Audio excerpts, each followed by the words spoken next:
você gosta de bruxas ou gosta de vampiros, provavelmente você gosta dos dois ao mesmo tempo, em algum nível diferente ou igual. Mas provavelmente você já deve ter lido ou assistido algum filme ou série que tenha os dois sendo participantes do mesmo universo fantasioso, de suspense, terror ou tudo junto. Eles podem aparecer tanto como amigos, interesse romântico um do outro, ou simplesmente como rivais. Mas e se na vida real, ou pelo menos mitológica, eles tivessem de fato a mesma origem? Isso faria deles parentes? Faria deles familiares?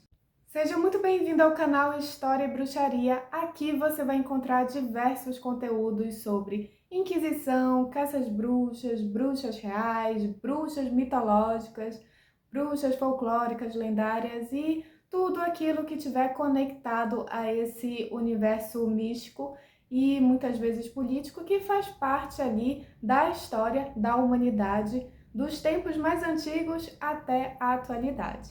Eu estava com muita vontade de gravar esse vídeo há um bom tempo, desde que eu gravei o vídeo para diferenciação de bruxa, maga e feiticeira, por causa de uma das fontes que eu tinha utilizado. Porque nesse vídeo, enquanto eu estava procurando algumas fontes diferentes, né, para poder fazer a definição, né, a diferenciação, uma delas me chamou a atenção, que foi a de um dicionário português antigo do século XVIII, e daí isso juntou com o meu hiperfoco gótico, que eu tô agora. Desde setembro do ano passado eu estava voltando ali com esse interesse pelo universo gótico, pela literatura e filmes góticos, e inclusive isso é uma das minhas metas para esse ano de 2026, que eu consiga ali assistir mais filmes desse gênero, né, desse estilo. E é claro que isso também tem a ver com a literatura, né? Eu já gostava muito do Drácula, tanto o livro original, né, do Bram Stoker, como dos filmes. É aquele tipo de personagem que, como diz minha amiga e também escritora a Isadora, o Drácula, ele é aquela batata, né? Ele serve de qualquer forma. É muito difícil fazerem alguma produção do Drácula que fique ruim. E falando em Drácula, eu acabei gravando há pouco tempo atrás um vídeo curto sobre as bruxas do Drácula. Então, juntou tudo isso e eu resolvi gravar esse vídeo mais longo. Agora, sem enrolação.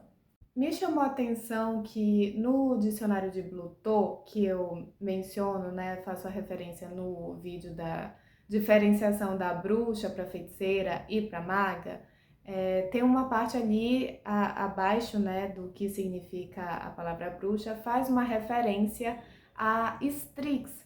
E nessa referência ele diz que é uma ave noturna de rapina, considerada uma ave que dá mau auguro, né? Que dá má sorte. Se você escuta o som dessa ave no escuro, provavelmente alguma notícia muito horrorosa vai acontecer. E além disso, é descrito também que é uma ave noturna que se alimenta do sangue de bebês e crianças pequenas. Se você já assistiu os meus outros vídeos que tem de caça às bruxas italianas, né? São vários que tem por aqui, de vários casos. Ou se você assistiu o meu vídeo de estregoneria e estregueria, você já sabe que a palavra Strix, ela possibilitou a origem da palavra strega, que atualmente é bruxa em italiano.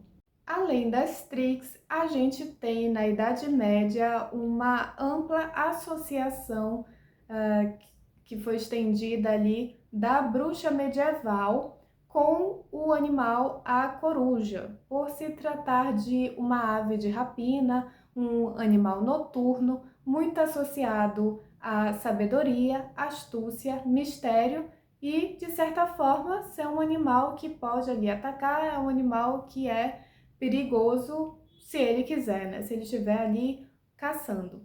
Então, como de certa forma tudo que eu vou falar agora tem uma relação ali com a fonte que é a palavra Strix, vamos começar pela Roma Antiga. O que era a Strix na Roma Antiga até chegar na imagem da bruxa que se teve da Inquisição e da que se tem hoje? Samantha, cadê o vampiro? Calma.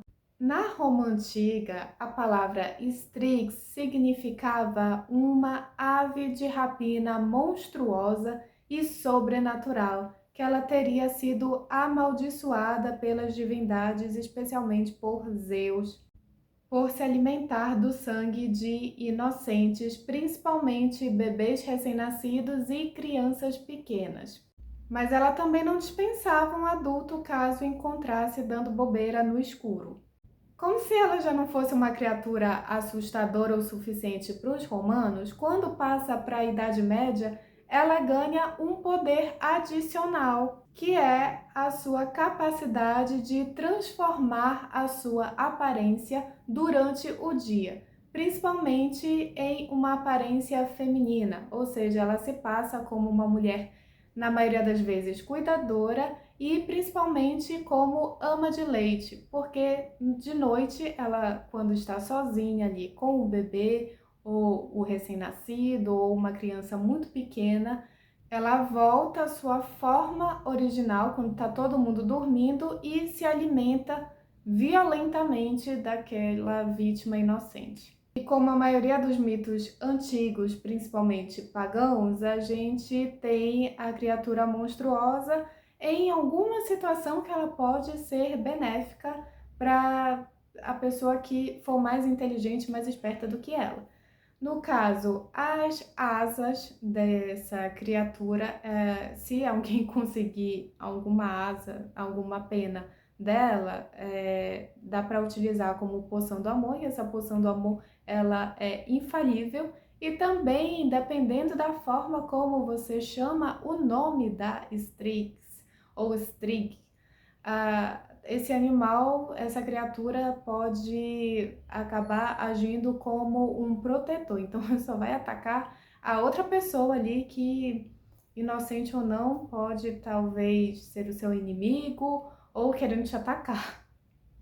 E eu não posso deixar de comentar o quanto que a imagem da Strix ou Strig na Idade Média, ela colabora e muito para as lendas que começam a surgir já na segunda fase da Inquisição, na fase que é realmente voltada para a caça às bruxas, que tem o foco ali na figura da bruxa diabólica e não da bruxa dual, que é a bruxa da Idade Média.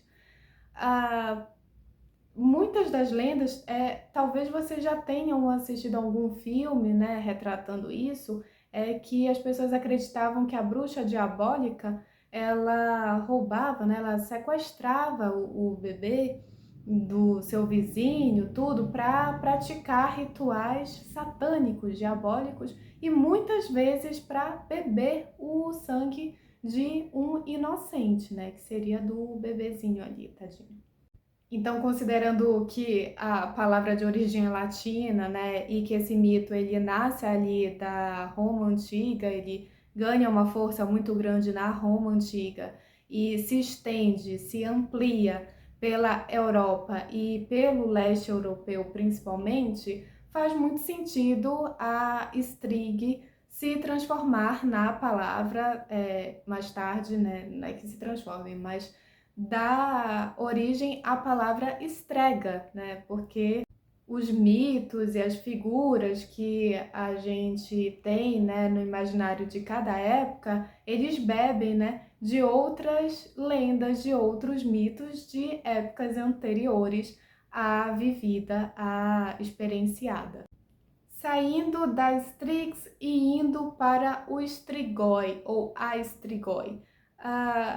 Provavelmente você já deve ter escutado essa palavra e talvez já saiba, né, o que significa, porque quem gosta, né, muito de acompanhar a literatura vampiresca, Hoje em dia tem muitos grupos góticos fãs, né, que criam uma egrégora mágica com a imagem do vampiro, não necessariamente pautado na violência, mas sim no magnetismo. Inclusive, se eu não me engano, em São Paulo tem um grupo assim. O Strigoi é uma figura muito forte do folclore romeno, especialmente na região da Transilvânia, terra querida de todos os fãs do Drácula, e que ali realmente as bruxas e os vampiros eles têm um papel de destaque. Agora, o Strigoi na lenda romena, muitas vezes ele é associado à figura da bruxa e, de fato, né, o Strigoi ele pode ser uma bruxa que já faleceu e aí ela se torna um espectro que de noite voa e se alimenta do sangue das pessoas. Em ênfase sempre ali das crianças, porque as crianças são os seres mais vulneráveis, mas outras pessoas, né, desavisadas que estão em alguma situação vulnerável também podem se tornar vítimas. O Strigoi, ele não necessariamente precisa ser uma bruxa, mas quase sempre é. E em algumas versões pode ser uma pessoa que antes de morrer não aceitou bem a morte, ou pode ser uma pessoa que já foi atacada por um Strigoi enquanto estava viva e aí por isso veio a falecer. Então é um efeito cascata. É através disso daí que vem a lenda, que surge a lenda dos vampiros, do jeito ali que a gente conhece, ou pelo menos que inspirou os escritores ali do século XIX, na era vitoriana, tanto o Bram Stoker como os outros escritores que, por exemplo, a Carmila, que foi o primeiro livro de vampiro dessa época, e que popularizou a imagem da vampira fatal, né, femme fatale, e que eu, inclusive, recomendo muito a leitura. Essa edição aqui, que eu vou deixar a imagem, aliás, as duas edições que eu tenho, que é da Carmila e do Drácula, são da mesma editora. Vou deixar o link na descrição. Se você tiver interesse em adquirir tanto um quanto o outro livro, gostaria de te pedir para que você compre via o meu link, porque aí eu ganho uma comissão em cima, você não paga nada a mais, tá? Não pesa nenhum valor a mais para você, mas é uma forma de você apoiar o meu trabalho aqui no canal. E também, se você comprar qualquer outro produto pelo link, que é o meu link de afiliada da Amazon, que eu também vou deixar salvo aí na descrição, isso também me ajuda do mesmo jeito, tá bom? Uma curiosidade que eu gosto muito é que na Romênia, a imagem da bruxa, né, a bruxaria em si, ela é um ofício que estão tentando regulamentar por lei, né? Estão querendo, inclusive, tributar para dar direito à aposentadoria, né? Então, a bruxa que estiver interessada, ela pode ali participar pagando um determinado imposto para depois isso se reverter na sua aposentadoria. Tem algumas bruxas mais tradicionais que são contra, que acham um absurdo, que começa assim, depois eles vão querer fazer elas pagarem outras coisas. Não vamos poder esquecer, ignorar o fato de que as bruxas romenas, elas são ciganas, ou seja, elas são um povo nômade. Então, elas, por mais que elas tenham ali uma tradição de parentesco que está em assentamentos no mesmo lugar por um bom tempo, não necessariamente eles ficam, não necessariamente o estilo de vida deles é igual de pessoas que não são ciganas, né? Que não são nômades. E as bruxas ciganas da Romênia, elas também se autodeclaram como descendentes do Drácula. Agora, se essa descendência ela é simbólica, ela é feita de pacto com a personalidade real do Vlad, misturada ali à imagem do Drácula vampiro, ou se ele teve algum relacionamento amoroso com alguma cigana, e aí por conta disso as descendentes ah, bruxas, né, elas têm ali a consanguinidade com o Vlad, daí não fica totalmente claro. Imagino que seja uma expressão muito mais simbólica. Agora, independente se elas são ou não descendentes do Vlad, Drácula, Conde, Sanguinário, de certa forma, elas sempre tiveram uma relação direta com o Vlad, a figura, o personagem, a personalidade real, né? O Vlad, o Empalador. É extremamente comum a gente ver em diferentes períodos uma figura de governo, né, um líder que tem ali um apoio ou de uma bruxa ou de um sacerdote espiritual ou de um mago, sempre alguém ali relacionado à magia.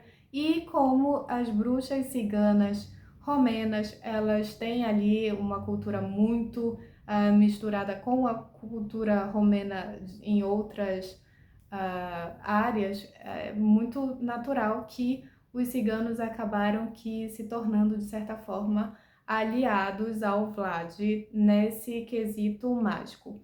E também no livro do Drácula tem algumas menções, né, ali dos ciganos que também acabam por aparecer nos filmes. Você pensa que acabou? Não, não, não, não, não. A palavra Strix também teve desdobramento em outros lugares. Lembra que eu falei que a lenda ali, o mito da Strix, ela foi para o leste europeu? Pois então, a gente também tem no folclore albanês e polonês, e principalmente da Polônia mesmo, e dos Balcãs, a figura da estriga, só que ao invés dela se transformar em uma ave de rapina, ela se transforma em um inseto para facilitar ali a entrada dela de noite na casa das pessoas, sem ser notada.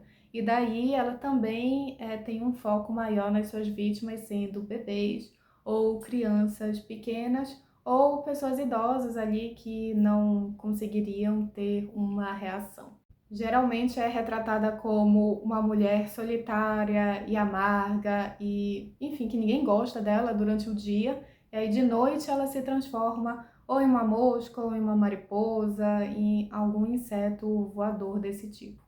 E ela deixa, né, obviamente, a criança ou a pessoa enferma, né, deixa a pessoa doente, e somente ela que pode curar, né? No caso, a forma de curar seria cuspindo na boca do doente para ele ficar bom de novo. E temos mais uma variação da palavra estriga, só que dessa vez no contexto ali de países eslavos. E dessa vez, para ser uma estriga, geralmente a pessoa ela tem que nascer com alguma disformidade. Então, alguma coisa dupla, uma dentes a mais, ou dois corações, ou duas almas. E daí, né, a pessoa ela vive normal, mas quando ela vem, né, a falecer, ela se transforma em uma estriga. Então, isso daqui tá mais parecida com a lenda, o folclore dos estrigói, né?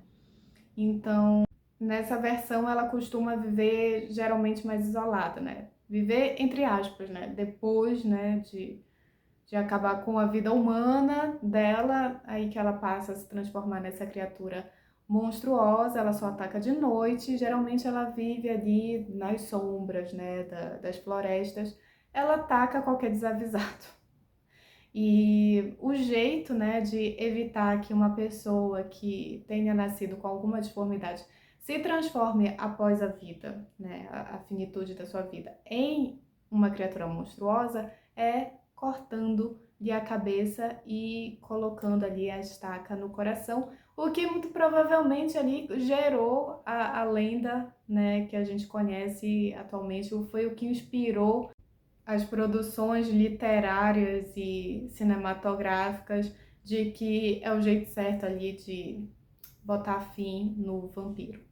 Para além disso, tem uma dupla que ela é muito icônica e muito difamada, que é a Erzsébet Báthory e a Ana Darvulha, que respectivamente são a Condessa de Sangue e a sua bruxa pessoal. Lembra que eu falei ali do Drácula ter proximidade com as bruxas ciganas? Pois é, isso daqui também acontece no contexto da Condessa de Sangue, que ela ficou famosa ali por se banhar no sangue inocente das virgens que eram suas criadas. Mas isso daí nunca foi de fato comprovado. Mas ela pegou a fama e, de certa forma, as lendas que surgiram em torno da figura da Condessa Sangrenta, ou Condessa de Sangue, das Erzsébet, acabaram por inspirar os autores vitorianos e, consequentemente, os autores da atualidade que também bebem ali dessas mitologias. Gostaria de fazer um vídeo no futuro sobre as duas, até porque a Darvulha, ela tá ali na categoria de bruxa eslava e já teve comentário aqui no canal de falar mais sobre bruxas eslavas, então acho que seria uma boa introdução. Uma outra indicação de livro vampiresco que eu acabei de ler, né, foi a minha primeira leitura do ano, que eu li bem devagarzinho, porque eu estava curtindo muito. Eu tinha certeza que a minha expectativa alta seria cumprida.